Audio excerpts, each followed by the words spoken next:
Hello everyone दोस्तों, welcome back to the channel of Sarang Gujarati commerce academy. कैसे हो आप सब लोग? आई होप आप सब लोग बहुत अच्छे होंगे। दोस्तों, जो भी मेरा इकोनॉमिक्स का लास्ट वीडियो था, तो लास्ट वीडियो के अंदर वहां पे मैंने आप सभी लोगों को आपके 12th स्टैंडर्ड के इकोनॉमिक्स का पेपर पैटर्न कैसे होगा और साथ साथ में वहां पे मैंने आप सभी लोगों को दोस्तों आपके इकोनॉमिक्स में जो भी 10 चैप्टर वहां पे आप सभी लोगों को आने वाले, तो वो हर एक चैप्टर का जो पेपर पैटर्न है, जो उसका वेटेज है कि कौन सा चैप्टर आपको कितने मार्क का आएगा, वो आपके साथ मैंने वहां पे पूरा का पूरा डिस्कस किया था। ठीक है, सो आई होप दोस्तों आप सभी लोगों ने जो भी वो मेरा वीडियो नंबर फर्स्ट था पेपर पैटर्न का, वो आप सभी लोगों ने अच्छे से देख लिया होगा। ओके, अगर कोई भी आपको कभी भी कुछ डाउट आता है दोस्तों, तो आप मुझे बेशक वहां पे कमेंट करके बोला करो। ठीक है, तो अभी आज का जो भी मेरा ये वीडियो होगा दोस्तों, तो आज के इस वीडियो के अंदर यहाँ पे मैं आप सभी लोगों का आपका जो 12th स्टैंडर्ड का इकोनॉमिक्स है, राइट, तो उसके सिलेबस के ऊपर यहाँ पे मैं आज से स्टार्ट करने जा रहा हूं। आज मैं यहाँ पे आपको क्या करूंगा दोस्तों, तो आपके इकोनॉमिक्स का जो चैप्टर नंबर फर्स्ट है, जिसका नाम है यहाँ पे introduction to micro and macro economics. कौन सा बोल रहे हो? यहाँ पे बोलो introduction to micro and macro economics. ये वाला जो आपका चैप्टर है, ये आज से मैं यहाँ पे आपका स्टार्ट कर रहा हूँ। अभी ना प्लीज अच्छे से ध्यान देना दोस्तों कि अगर मैं आपके चैप्टर नंबर 1 की बात करूं ना, ठीक है, तो ये जो चैप्टर है ना दोस्तों, वो आपको बोर्ड्स के एग्जामिनेशन में 7 मार्क से लेके 10 मार्क तक आएगा। ठीक है, तो ये चैप्टर का जो वेटेज है वो 7 मार्क से 10 मार्क तक का इसका वेटेज है। ये अच्छे से ध्यान देना, बहुत इंपॉर्टेंट चैप्टर है। ओके, अभी देखो कैसे करेंगे, ध्यान देना। जैसे मेरा पहला लेक्चर दोस्तों, तो यहाँ पे मैं आप सभी लोगों को कुछ बेसिक बातें बोलूंगा और वो अगर आप फॉलो करोगे दोस्तों, तो वहां पे आपको 12th स्टैंडर्ड के इकोनॉमिक्स में कोई भी दिक्कत नहीं आएगा। ठीक है, तो अभी देखो सबसे पहले कैसे करेंगे कि मैं आपको जो भी इकोनॉमिक्स पढ़ाऊंगा ना, तो ऑब्वियसली वहां पे आपका जितना भी टेक्स्ट बुक का कंटेंट है, आपको वो 100% कंटेंट में पढ़ाऊंगा। साथ साथ में आपके एक्सरसाइज के पीछे के जो भी क्वेश्चंस रहेंगे, वो भी यहाँ पे हम सॉल्व करके ले लेंगे। ठीक है, तो सिर्फ आपको क्या करना है पता है क्या, कि जब भी आप मेरे लेक्चर देखोगे, तो उसके टाइम पे वहां पे आप सभी लोगों को आपका जो भी 12th का इकोनॉमिक्स का बुक है, वो आप सभी लोगों को आपके पास में रखना है। ओके, और फिर आप वहां पे क्या करोगे कि जितनी भी चीजें मैं यहाँ पे बोर्ड पे लिखूंगा, तो वहां पे आप वो मार्क करके रखना, आपके नोटबुक में टेक्स्ट बुक में सारी चीजें लिख के रखना। ठीक है, और एक बात हमेशा याद रखना कि जितना भी मैं आपको पढ़ाऊंगा ना, तो वो सारी चीजें आपको बस घर पे जाके एक बार अच्छे से रिवाइज करना बहुत ज्यादा जरूरी है। ओके, चलो, सो अभी अपन क्या करते हैं दोस्तों, आपका जो पहला वाला चैप्टर है, जिसका नाम है introduction to micro and macro economics. ठीक है, ये चैप्टर आज से मैं यहाँ पे आपका स्टार्ट कर रहा हूं। अभी देखो यार, जैसे आप सभी लोगों ने दोस्तों इकोनॉमिक्स ये जो वर्ड है, ओके, आप सभी लोगों ने इकोनॉमिक्स ये जो वर्ड है, ये आपने 11th स्टैंडर्ड में वहां पे पहली बार सुना था, यस और नो? और आपने वहां पे ये पढ़ा था दोस्तों कि इकोनॉमिक्स जो भी होता है, it is nothing but the study of human behaviour. आपने पढ़ा था कि नहीं पढ़ा था? बोले इकोनॉमिक्स मतलब क्या? इकोनॉमिक्स एक ऐसा सोशल साइंस है, आपने ऐसा पढ़ा था, economics is the social science. Economics एक सोशल साइंस होता है, बरोबर? देखो ना, एकदम सीधी बात मैं आपको बोलता हूं, जैसे मुझे एक बात बोलो दोस्तों कि आपको किसी भी चीज का स्टडी करने के लिए कोई ना कोई सब्जेक्ट है क्या? नहीं, जैसे मान लो कि साइंस क्या करता है, बोलो अलग अलग एक्सपेरिमेंट्स के बारे में बात करता है। मैथ्स क्या करता है, बोलो तो जो भी अलग अलग आपके जैसे फॉर्मूलाज है, उसके बारे में वहां पे डिस्कस करता है, यस और नो? तो उसी तरीके से दोस्तों हर एक ह्यूमन का बिहेवियर किस तरीके से चेंज होता है, उसके वजह से वहां पे इकोनॉमी के ऊपर क्या इंपैक्ट गिरेगा, ये सारी चीजों का स्टडी करने के लिए वहां पे हमको कौन सा सब्जेक्ट पढ़ना है? बोलो इकोनॉमिक्स नाम का सब्जेक्ट पढ़ना है। ठीक है, तो इतना याद रखना, इकोनॉमिक्स क्या है? बोले एक सोशल साइंस है, जो क्या करेगा? बोलो we studies about human behaviour, जो ह्यूमन बिहेवियर के बारे में क्या करेगा? बोलो स्टडी करेगा। ठीक है, इतना आपने 11th स्टैंडर्ड में वहां पे पढ़ लिया था। ओके, मैं आपको जो भी पढ़ाऊंगा ना, एकदम बेसिक से ऊपर लेके जाऊंगा। ठीक है, तो कोई टेंशन नहीं है। अभी देखो यार क्या होता है, समझ लो। देखो दोस्तों, ये जो इकोनॉमिक्स ये वर्ड है ना, ये तो अपन इंडिया में यूज करते, ठीक है, लेकिन ना ये इकोनॉमिक्स ये वर्ड है दोस्तों, ये ग्रीक वर्ड से आया हुआ है। कौन से वर्ड से आया है? बोलो ग्रीक वर्ड से आया हुआ है। इकोनॉमिक्स का ग्रीक वर्ड जो है वो है आपका ओइकोनॉमिया। कौन सा ग्रीक वर्ड है यहाँ पे? मुझे बोलो ओइकोनॉमिया। ठीक है, और इकोनॉमिया का मतलब होता है दोस्तों हाउस होल्ड मैनेजमेंट। क्या होता है बोलो? House hold management. इतना आपको याद रहेगा। तो आपको पहले सबसे याद रखना है दोस्तों कि इकोनॉमिक्स ये जो वर्ड है ये कहां से आया दोस्तों?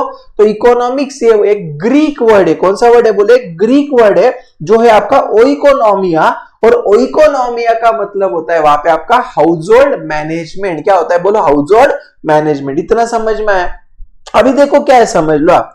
देखो दोस्तों, ये जो अपना इकोनॉमिक्स नाम का सब्जेक्ट है ना बेटा, इकोनॉमिक्स, ठीक है, अभी अच्छे से ध्यान देना। तो ये इकोनॉमिक्स नाम के सब्जेक्ट के अंदर ये इकोनॉमिक्स के वहां पे दो ब्रांचेस होते हैं। कितने ब्रांचेस होते हैं बोलो? दो ब्रांचेस है, जिसमें से आपका पहला जो ब्रांच है ना बेटा वो है आपका माइक्रो इकोनॉमिक्स। पहला ब्रांच कौन सा है बोले? यहाँ पे आपका माइक्रो इकोनॉमिक्स नाम का एक ब्रांच होता है। और सेकेंड वाला जो आपका ब्रांच है वो है आपका मैक्रो इकोनॉमिक्स। सेकेंड वाला कौन सा ब्रांच है बोले? यहाँ पे आपका मैक्रो इकोनॉमिक्स। ठीक है, एकदम आसान। सबसे पहले मैंने आपको क्या बोला, इकोनॉमिक्स क्या होता है? तो economics is the social science. Economics से सोशल साइंस है which studies about the human behaviour, जो ह्यूमन के बिहेवियर के बारे में स्टडी करेगा। यस और नो? जैसे मुझे एक बात बताओ ना यार, कि जब भी किसी भी गुड्स का कीमत अगर बढ़ जाता है, ठीक है, तो वो टाइम पे वहां पे आप उसको लोगे क्या? बताओ, नहीं लोगे। मतलब यहाँ पे आपको इतना तो समझ में आया ना कि जब भी वहां पे किसी भी गुड्स का कीमत बढ़ेगा तो उसका डिमांड कम होगा। ठीक है, तो यहाँ पे इंसान क्या कर रहा है बोले? डिमांड नहीं कर रहा है। तो ये सारी चीजें यहाँ पे हमको क्या करना है? इकोनॉमिक्स में पढ़ना है। ठीक है, तो इकोनॉमिक्स के कितने ब्रांचेस है बोलो? दो ब्रांचेस। पहला कौन सा? Micro economics. दूसरा कौन सा बोलो? Macro economics. ठीक है, तो अभी ध्यान देना, मैंने आपको वहां पे क्या बोला था रे कि जो इकोनॉमिक्स है वर्ड है, बरोबर, तो इकोनॉमिक्स है वर्ड कहां से आया बताओ? ग्रीक वर्ड से आया हुआ है। ठीक है ना? अभी देखो, आपको समझने के लिए मैं बोल रहा हूं, इतना याद रखना बच्चा कि आपका जो इकोनॉमिक्स होता है ना, तो ये इकोनॉमिक्स है ना दोस्तों, ये कौन है बोलो? पप्पा है। इकोनॉमिक्स कौन है बोले? यहाँ पे प्लीज याद रखना, इकोनॉमिक्स कौन है बोलो? अपने बापू है, बराबर। और अपने बापू कहा के बोलो? ग्रीक के। बापू कहा के बोलो? ग्रीक के। और ग्रीक को बापू को क्या बुलाते है ना? इकोनॉमिक्स एक ग्रीक वर्ड है। कौन सा वर्ड था? बापू को क्या बुलाते बोलो? इकोनॉमिया। बराबर है क्या नहीं? और मुझे एक बात बोलो दोस्तों कि हर एक के जो बापू होते हैं वो घर को संभालते कि नहीं संभालते बोलो? संभालते। तो बापू क्या करते बोलो? House hold management. ऐसा याद रखोगे आप लोग, एकदम आसान है। ठीक है, इकोनॉमिक्स कौन है? बापू है। बापू कहा के? ग्रीन के, सॉरी मैं मिस्टेक, बापू कहा के बोलो? ग्रीन के नहीं रे बाबा, ग्रीक के है। बापू कहा के? ग्रीक के। ग्रीक में बापू को क्या बुलाते? इकोनॉमिया बुलाते। बापू क्या करते? घर को संभालते। तो इकोनॉमिया मतलब हाउस होल्ड मैनेजमेंट। ठीक है, अभी ध्यान देना। तो ये जो मैंने आपको बोला ना ब्रांचेस, तो अपन इसको इधर क्या बोलेंगे? इकोनॉमिक्स के ब्रांचेस नहीं, इकोनॉमिक्स के दो बच्चे हैं। इकोनॉमिक्स के दो बच्चे हैं। पहला बच्चा कौन सा? Micro economics. दूसरा बच्चा कौन सा? Macro economics. समझ में आया क्या? पहला बच्चा कौन सा? माइक्रो। दूसरा कौन सा? मैक्रो। माइक्रो मतलब क्या रे दोस्तों? छोटा बच्चा। माइक्रो मतलब क्या? छोटा बच्चा। याद रहेगा, माइक्रो मतलब छोटा बच्चा, मैक्रो मतलब बड़ा बच्चा। मैक्रो मतलब बड़ा बच्चा। इतना याद रहेगा कि बताओ? ठीक है, अभी देखो क्या है, समझ लो। एक बात हमेशा याद रखना, अगर हमारा बापू जो है, अगर हमारे पापा जो है, अगर ये ग्रीक के है ना, मतलब इकोनॉमिक्स अगर ग्रीक के, राइट, तो हमारा जो बच्चा रहेगा ना बेटा, वो भी कहाँ का रहेगा बोलो? ग्रीक का रहेगा। इसका मतलब ये हुआ कि ये जो मेरा माइक्रो इकोनॉमिक्स वर्ड है ना, ये भी मेरे ग्रीक वर्ड से आया है। तो हम ये माइक्रो इकोनॉमिक्स को ग्रीक में बुलाते दोस्तों माइक्रोज। क्या बुलाते बोलो? माइक्रोज करके बुलाते, समझा? और ये जो मैक्रो इकोनॉमिक्स है ना बेटा, इसको ग्रीक में वहां पे बोलते हैं मैक्रोज। क्या बोलते बोलो? मैक्रोज। ठीक है, एकदम सिंपल है, ध्यान दो। इकोनॉमिक्स में वहां पे अपन क्या करेंगे पता है क्या? अपने जो सोसाइटी है उसके बारे में यहाँ पे अपन स्टडी करेंगे। ठीक है, तो जो भी आपका माइक्रो इकोनॉमिक्स है ना बेटा, वो इकोनॉमिक्स का छोटा बच्चा है।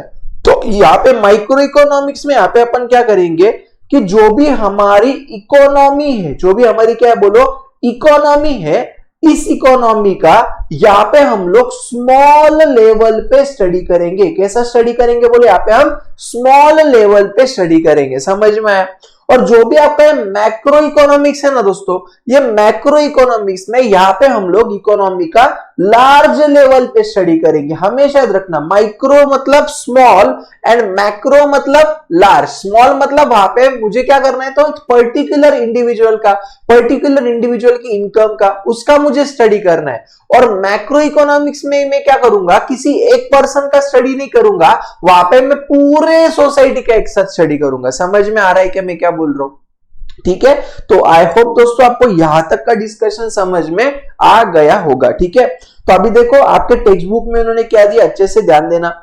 अगर आप देखोगे दोस्तों तो वहां पे उन्होंने वही बोला है कि इकोनॉमिक जो है उसके कितने ब्रांचेस है, बोलो पहला माइक्रो और दूसरा मैक्रो, ऐसे दो ब्रांचेस है, बरोबर ना। इकोनॉमिक से ग्रीक वर्ड है ओ इकोनॉमिया, मैंने आपको बताया, राइट। अभी देखो माइक्रो को क्या बुलाती है ग्रीक में, माइक्रोज, है ना। माइक्रोज वर्ड है, माइक्रोज मतलब क्या, स्मॉल, और मिलियंथ पार्ट, बरोबर है ना। देखो सीधी बात है, जैसे मान लो फॉर एग्जांपल दोस्तों, सुनो मेरी बात, मान लो फॉर एग्जांपल दोस्तों ये मेरी ना इकोनॉमी है, ये मेरी क्या है, मान लो इकोनॉमी है, ठीक है, ये पूरी इकोनॉमी हो गई, ओके। अभी माइक्रो इकोनॉमिक्स में मैं क्या करूंगा दोस्तों, ये इकोनॉमी में से कोई स्पेसिफिक पार्ट का स्टडी करूंगा, कोई स्पेसिफिक पार्ट का स्टडी करूंगा, तो इसको मैं बोलूंगा माइक्रो इकोनॉमिक्स का स्टडी। समझ में आया क्या? और मैक्रो में मैं क्या करूंगा, तो ये पूरे इकोनॉमी का एक साथ स्टडी करूंगा, इधर किसी पार्ट का स्टडी नहीं होगा, इधर पूरे इकोनॉमी का स्टडी होगा। इसको मैं बोलता मैक्रो इकोनॉमिक्स। इसको क्या बोलता मैं, मैक्रो। जब भी पूरे इसका तो मैक्रो, जब भी स्पेसिफिक इसका तो माइक्रो। ओके, समझा पक्का? बहुत बढ़िया है, ठीक है। अभी देखो समझ लो मेरी बात। अभी ना यार कैसा है पता है क्या दोस्तों, कि ये जो वर्ड है ना, जो ये देखो यहां पे आपको दिखता होगा, the term macro is derived from the Greek word, मतलब क्या, लार्ज। तो ये जो टर्म्स है ना दोस्तों, माइक्रो मैक्रो, ये जो भी चीज है ना, ये रैगनर फ्रीश नाम के एक इकोनॉमिस्ट है। कौन है बोलो, रैगनर फ्रीश। तो ये रैगनर फ्रीश नाम के इकोनॉमिस्ट ने क्या किया बोलो, ये जो दो वर्ड है माइक्रो एंड मैक्रो, इसको उन्होंने इन्वेंट किया है। समझ में आया क्या? अभी कैसा है ध्यान देना दोस्तों, थोड़ा आपको मैं क्या करता हूं ना, इसके पीछे का कुछ हिस्ट्री आपको बताता हूं। मतलब यहाँ पे अपन क्या करेंगे दोस्तों, कि जो भी आपको historical review of micro economic जो है और historical review of macro economic जो है ना, ये दोनों का थोड़ा सा आपको मैं क्या करता हूं दोस्तों, वहां पे एक बैकग्राउंड दे देता हूं। ठीक है, तो अभी क्या बैकग्राउंड है समझ लेना, प्लीज अच्छे से ध्यान देना मैं क्या बोल रहा हूं। देखो क्या हुआ था पता है क्या दोस्तों, सुनो कि 1930 में, कभी 1930 में दोस्तों, जो यूएसए ना, United state of America, right, वहां पे क्या हुआ, तो उनकी जो इकोनॉमी है ना दोस्तों, तो उनके इकोनॉमी में एक ग्रेट डिप्रेशन आया। क्या है बोलो, ग्रेट डिप्रेशन। ग्रेट डिप्रेशन मतलब क्या, कि जैसे मान लो उनकी इकोनॉमी कोलैप्स हो गई, उनकी इकोनॉमी क्या हो गई, कोलैप्स हो गई। ठीक है, तो वहां पे क्या हुआ दोस्तों, कि कोलैप्स होने का है ना, वहां पे लोग रीजन ढूंढने लगे कि ऐसा क्यों हुआ बाबा, कि जिसके वजह से यूएसए की इकोनॉमी में इतना बड़ा ग्रेट डिप्रेशन आया। ठीक है, तो ये रिसर्च के बाद वहां पे पता चला कि क्या पता चला, कि देखो 1930 के पहले इकोनॉमी का जो भी स्टडी होता था, वो स्टडी हमेशा सिर्फ माइक्रोस्कोपिक पॉइंट ऑफ व्यू से होता था। कैसा होता था बोलो, माइक्रोस्कोपिक पॉइंट ऑफ व्यू से होता था। मतलब क्या, कि वहां पे ना देखो, जैसे अपन जब भी इकोनॉमी का स्टडी करते तो वहां पे क्या होना चाहिए, कि पूरे कंट्री का इनकम कितना है, पूरे कंट्री में कितना पॉवर्टी है, पूरे कंट्री में कितना अनएम्प्लॉयमेंट, ये सारी चीजें वहां पे अपन ने कंसीडर करनी चाहिए थी। लेकिन क्या हुआ था 1930 के पहले दोस्तों, इकोनॉमी का जो भी स्टडी होता था वो सिर्फ और सिर्फ माइक्रो इकोनॉमिक्स के पॉइंट ऑफ व्यू से होता था। किसके पॉइंट ऑफ व्यू से होता था बोलो, सिर्फ माइक्रो। देखो एकदम सीधा बातें ध्यान देना, मैंने आपको स्टार्टिंग में क्या बोला, कि अपना जो इकोनॉमिक्स है, बरोबर, अपने इकोनॉमिक्स के कितने ब्रांचेस है, मैंने वहां पे आपको बोला 2 ब्रांचेस है। पहला कौन सा है, माइक्रो इकोनॉमिक्स, दूसरा कौन सा है बोलो, मैक्रो इकोनॉमिक्स, बराबर। तो वहां पे क्या था दोस्तों, कि ऐसा नहीं है कि माइक्रो और मैक्रो ये नया कॉन्सेप्ट है, माइक्रो और मैक्रो ये दोनों जो कॉन्सेप्ट है वो बहुत पहले से। लेकिन क्या है दोस्तों, कि 1930 के पहले ये माइक्रो और मैक्रो भले वहां पे दोनों मौजूद थे, लेकिन जब भी वहां पे कोई भी इकोनॉमिस्ट इकोनॉमिक्स का स्टडी करते थे, तो वो टाइम पे वो सिर्फ और सिर्फ क्या करते थे बोलो, माइक्रो के पॉइंट ऑफ व्यू से स्टडी करते थे। कैसे करते थे बोलो, माइक्रो, मतलब वहां पे माइक्रो और मैक्रो ये दोनों था, लेकिन वहां पे जो भी लोग नजरिया जो लोगों का था, जो लोग देखते थे इकोनॉमिक्स की तरफ, वो सिर्फ माइक्रो के पॉइंट ऑफ व्यू से देखते थे, मैक्रो के पॉइंट ऑफ व्यू से नहीं देखते थे, ठीक है। और फिर बाद में पता चला कि यार अभी तक तो हमने सिर्फ इंडिविजुअल के पॉइंट ऑफ व्यू से देखा, बट जब भी हम वहां पे हमारे इकोनॉमी की बात करते हैं तब हमें वहां पे पूरे इकोनॉमी का एक साथ स्टडी करना पड़ता है। और उसके बाद दोस्तों वहां पे क्या हुआ, तो देखो यहाँ पे आपको दिखेगा केन्स नाम के इकोनॉमिस्ट है। कौन से इकोनॉमिस्ट है बोले यहाँ पे दोस्तों, केन्स, KEY। देखो यहाँ पे मैं आपको बताता हूं, देखो यहाँ पे आपको दिख रहा है लॉर्ड जॉन केन्स, ठीक है। तो ये केन्स नाम के एक इकोनॉमिस्ट है दोस्तों, जिन्होंने वहां पे क्या किया, ये बताया कि इकोनॉमिक्स तो सिर्फ माइक्रो के पॉइंट ऑफ व्यू से स्टडी नहीं करना चाहिए, बल्कि इकोनॉमिक्स को मैक्रो के पॉइंट ऑफ व्यू से भी स्टडी करना चाहिए। समझ में आया क्या, पक्का ध्यान में आ रहा है क्या, बताओ। तो देखो ये जो historical review of micro economics है ना, तो यहाँ पे क्या दिया समझो। देखो एकदम सीधी बात है, मैं वापस बोल रहा हूं, ध्यान देना। ये अपना क्या है बोलो, इकोनॉमिक्स। उसके कितने ब्रांचेस, 2 ब्रांचेस। पहला कौन सा, माइक्रो इकोनॉमिक्स, दूसरा कौन सा, मैक्रो इकोनॉमिक्स, ठीक है। ये दोनों जो ब्रांचेस थी ये पहले से अवेलेबल है, पहले से मौजूद है, लेकिन 1930 के पहले लोग जो भी इकोनॉमिक्स का स्टडी करते थे, जो भी इकोनॉमी के तरफ देखते थे, वो सिर्फ माइक्रो के पॉइंट ऑफ व्यू से देखते थे। मैक्रो करके था, लेकिन उसका इतना ज्यादा इंपॉर्टेंस नहीं था। समझ में आया।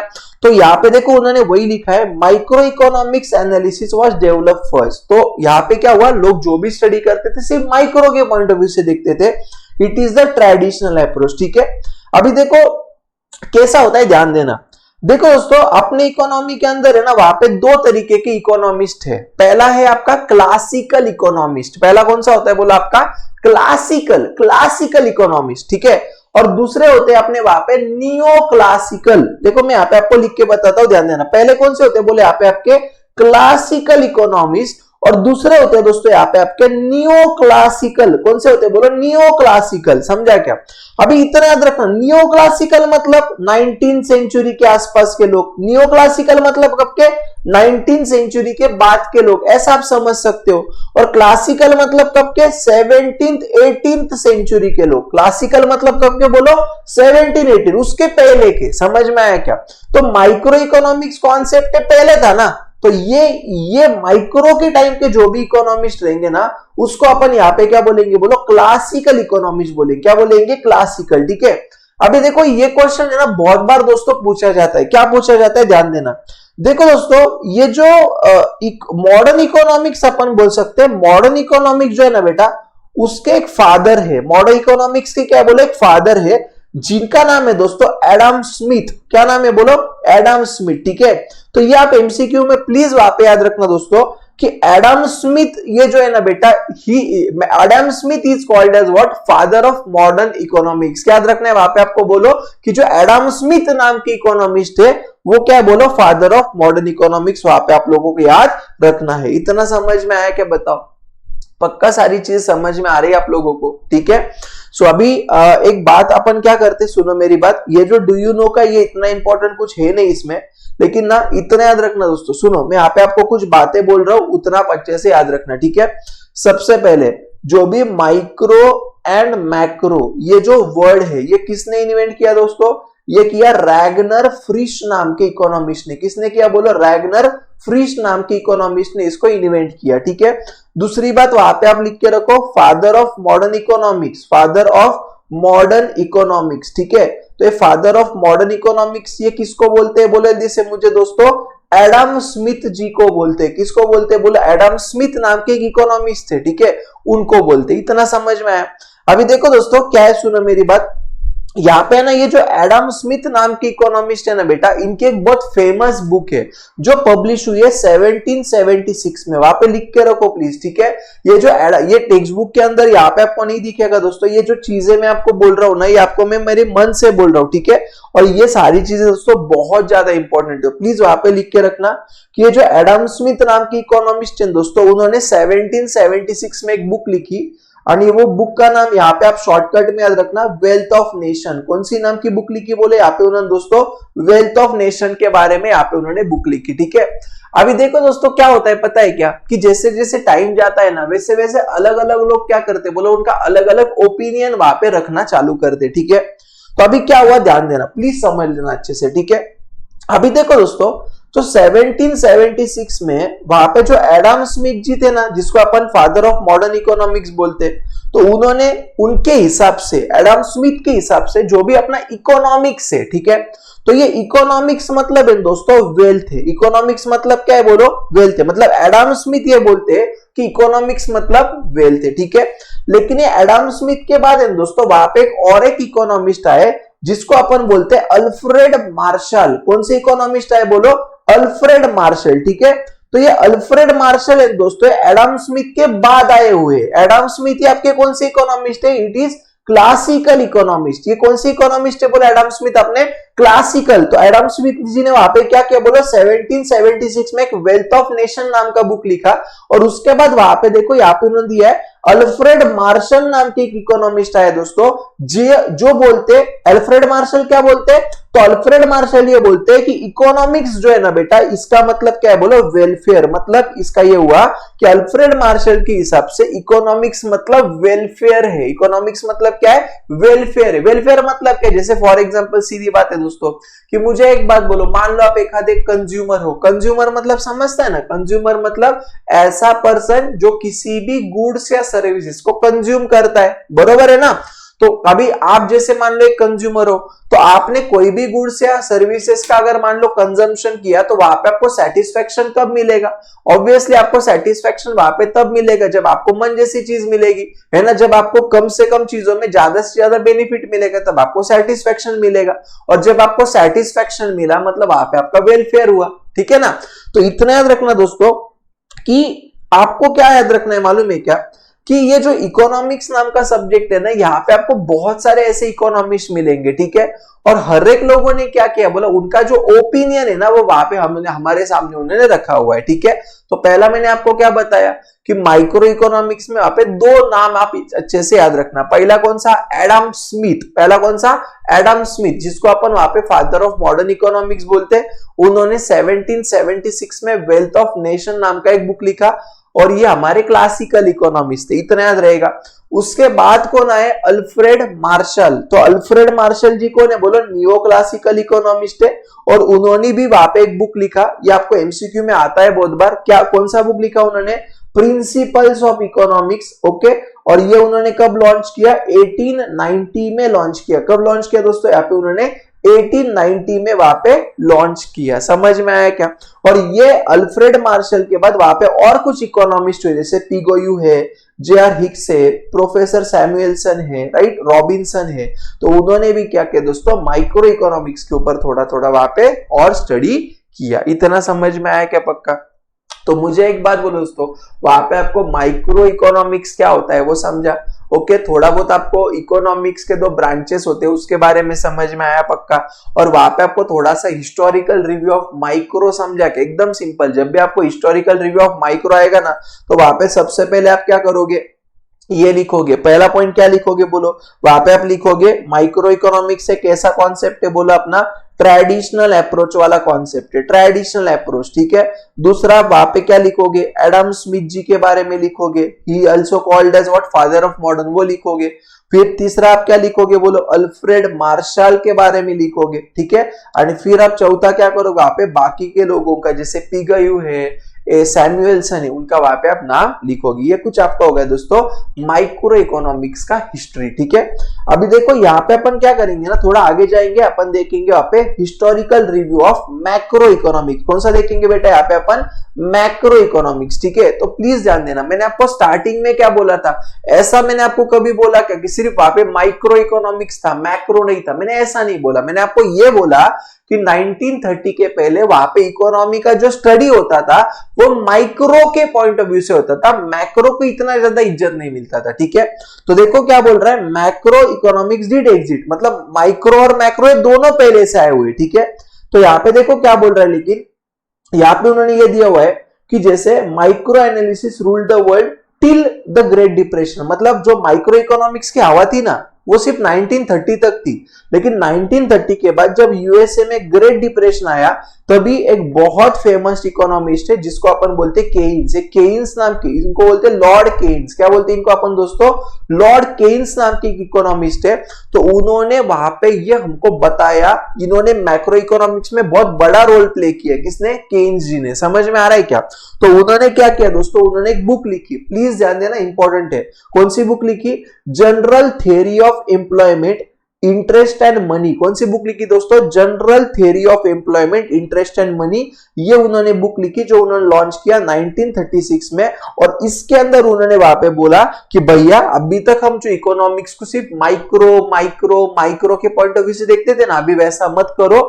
आप क्या करो, अभी इकोनॉमी को ये मैक्रो के पॉइंट ऑफ व्यू से भी थोड़ा सा देखना चालू कर दो। समझ में आया क्या? पक्का ध्यान में आ रहा है? बताओ। तो इस तरीके से दोस्तों यहाँ पे आपका क्या हो गया, बोलो, historical review of macro economics नाम का टॉपिक यहाँ पे कंप्लीट हो गया। ठीक है, देखो दोस्तों, मैं जब भी आपको इकोनॉमिक्स पढ़ाऊंगा ना बेटा, तो जैसे मैं आपको कैसे अकाउंट्स एकदम पूरा डिटेल में पढ़ाता हूँ, धीरे धीरे जाता हूँ, राइट? तो उसी तरीके से दोस्तों यहाँ पे भी आपको इकोनॉमिक्स भी जो पढ़ाऊंगा ना, एकदम आराम आराम से सारी चीजें अपन करेंगे। ठीक है, मतलब इसमें कोई भी अपना गड़बड़ नहीं होगा। जो भी आपको पढ़ाऊंगा एकदम शिद्दत से पढ़ाऊंगा, आपको सारी चीजें कॉन्सेप्चुअली ध्यान में आनी चाहिए। ठीक है, और एक बात याद रखना दोस्तों, ठीक है, थ्योरी को है ना दोस्तों याद नहीं करने का रहता, समझने का रहता, और फिर अपने मन से उसको वहां पे क्या करना है, पेपर में आपको एग्जीक्यूट करना है। सिर्फ जो पॉइंटर्स और डेफिनेशन है ना, जैसे आगे जाके मैं आपको बताऊंगा फीचर्स ऑफ माइक्रो इकोनॉमिक्स के अंदर वहां पे कुछ 7-8 पॉइंट है, तो आपको वो जो पॉइंटर है ना वो आपको याद रखना है। अगर किसी इकोनॉमिस्ट ने अगर डेफिनेशन दिया वो आपको याद रखना है,